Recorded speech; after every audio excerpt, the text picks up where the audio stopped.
Like, comment, share, and subscribe naman dyan mga idolo. Maraming salamat po!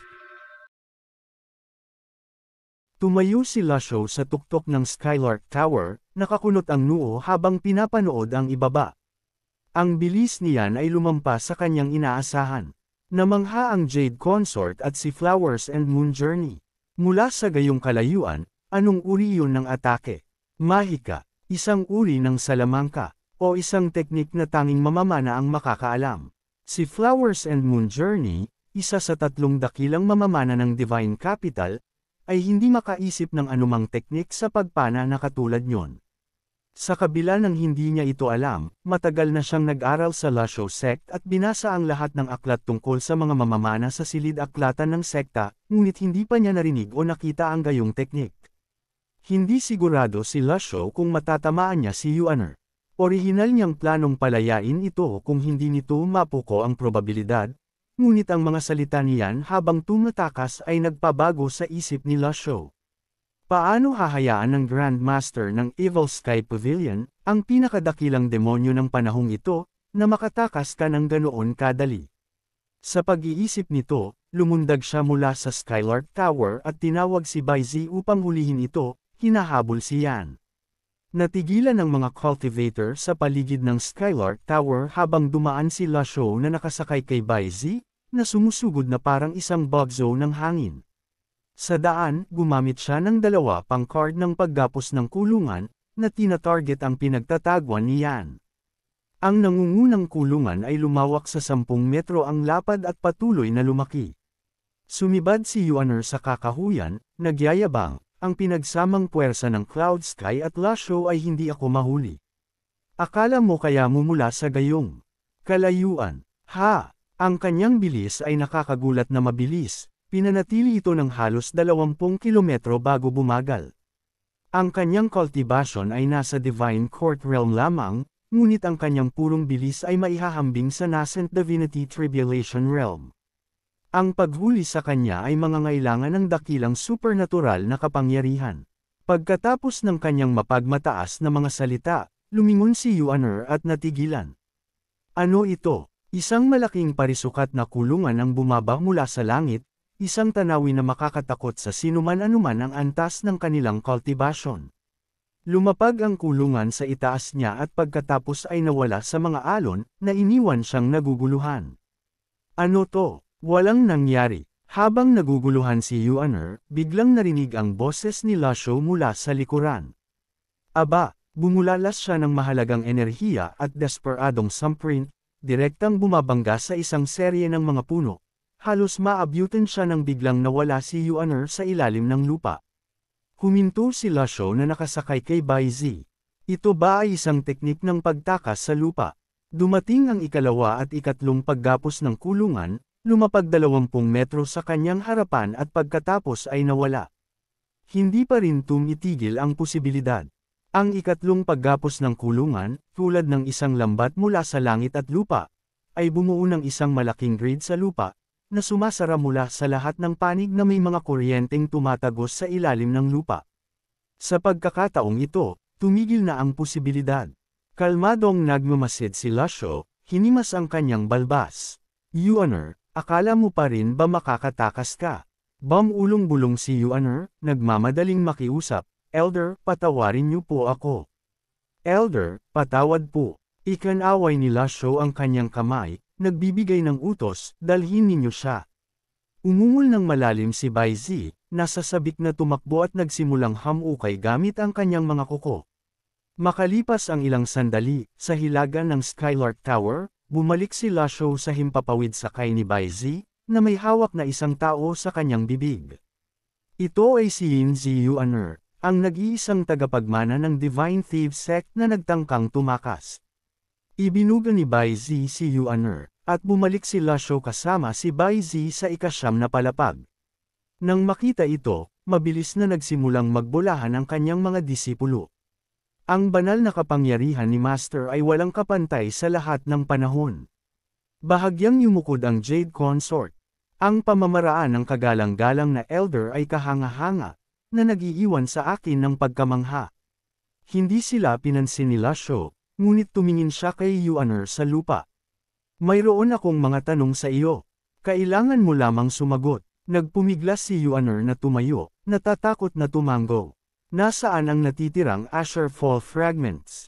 Lumunok ng mariin si Yuan'er bago sumagot, 3 piraso ang nasa palasyo, ngunit ang 2 ito ay naroon na sa Skylark Tower. Ang isa ay nasa kamay ni Mashi mula sa Clarity Sect, at ang isa pa ay nasa Great Void Temple. Ang Asher Fall Fragment sa Great Void Temple ay dapat ang ibinigay kay Monk Su ng Heaven Chosen Temple. Tumingin ng palihim si Yun Sam sa Jade Consort na nakaupo sa tabi niya, nauutol ng hindi makapagsalita ng malinaw. May 3 pang piraso. Pinagalitan siya ni Ming Shiren. Tumigil ka na sa pagpapaligoy-ligoy. Magsalita ka. Bulong ni Yuan'er na pinagpapawisan ng malamig, dapat ko bang talagang sabihin? Sa sandaling iyon, tumaas ang walang emosyong boses ng Jade Consort. Ano ang dapat sabihin at ano ang hindi dapat sabihin, hindi mo ba alam? Bumaling ang tingin ni Lasho sa Jade Consort. Alam mo ba kung bakit ko nalaman na siya si Yuan'er? Nagulat ang Jade Consort. Ako, isang hamak na babae, ay hindi nakauunawa sa cultivation. Paano ko malalaman? Nanlaki ang mga mata ni Ming Shiren. Nauunawaan ng disipulo, masyadong tamad si Lasho para magpaliwanag pa. Hayaan mo siyang sabihin ang kanyang iniisip. Ibinahagi ni Ming Shiren ang kanyang espekulasyon. Ang mga grappling hook sa paligid ng Skylark Tower at ang mga mekanismo sa ilalim ng tubig ay dapat na inihanda ng maaga. Dahil ang may-ari ng Skylark Tower ay mula sa Divine Capital, pinakamadaling icon ekta ito sa palasyo. Hindi ito magagawa ni Yuan'er ng mag-isa, na nangangahulugang may iba pang nasa likod ni Yuan'er. Pagkatapos marinig ito, pumalakpak ang Jade Consort.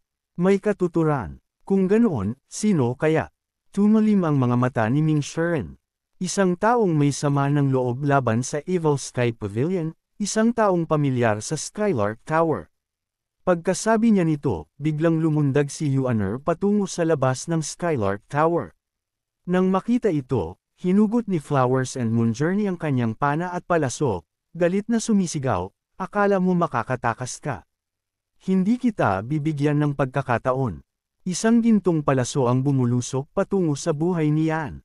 Gayunpaman, pumihit sa himpapawid si Duan Muxing, pinapakalat ang malakas na enerhiya ng palaso ni Flowers and Moonjourney, habang ang pulang Brahma Heaven Silk ay hamampas ng mariin, na hinuli si Yuan'er sa himpapawid.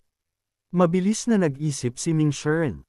Sa antas ng cultivation ni Yan, ang pagtalon pababa ay hindi magpapahintulot sa kanya na makatakas, kaya bakit niya tinangkang tumakas? Pagkatapos ay bumaling si Lasho kay Flowers and Moonjourney at sinabi ang 4 na salita upang patahimikin siya. Hindi ka karapat-dapat. Hindi napigilan ni Flowers and Moonjourney ang umatras. Hindi nangangahas ang junior. Nais ko lamang tulungan ang elder. Pagkatapos niyang magsalita, hinampas ng palad ni Ming Shiren si Flowers and Moonjourney, na nagdulot sa kanya na umungol habang nahulog ang kanyang pana sa lupa at ang kanyang katawan ay itinapon palabas ng Skylark Tower. Sinundan ito ni Ming Shiren, ang kanyang separation hook ay nakatutok sa harapan niya. Nangangahas kang maglaro ng mga pandaraya. Kukunin ko ang iyong buhay. Namutla ang Jade Consort at mabilis na yumukod. Kagalang-galang na elder, pakiusap, maghintay po kayo. Kalmadong nagsalita si Lasho, pahintulutan siyang umakyat. Masunerang umatras si Ming Shiren. Hingal na bumalik si Flowers and Moonjourney sa tabi ng Jade Consort, bahagyang nakaligtas sa malubhang pinsala. Marahang bamantong hininga ang Jade Consort. Wala akong ibang pagpipilian sa aking mga aksyon. Sa katunayan, si Yuan'er ay aking tauhan.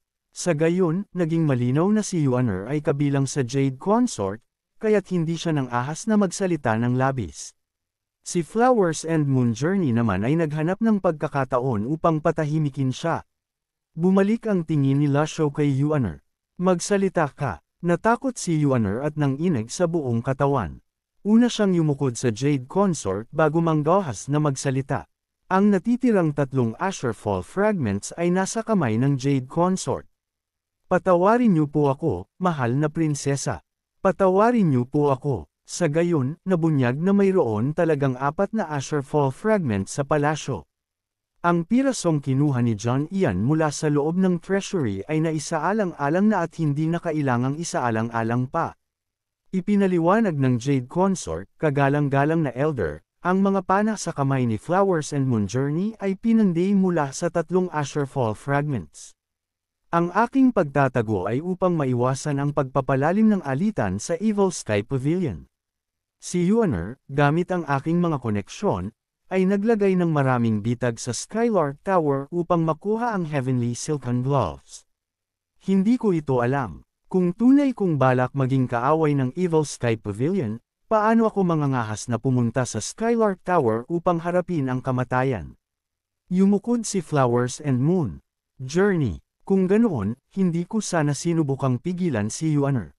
Handa akong ibalik ang pana sa Evil Sky Pavilion. Humakbang si Ming Shuren at tinapik siya. Yan ang mas gusto ko. Ang 2 piraso ng Asher Fragment, kapag maayos na pinanday, ay maaaring lumikha ng isang heavenly weapon, ngunit nangangailangan ito ng labis na bihirang mga materyales.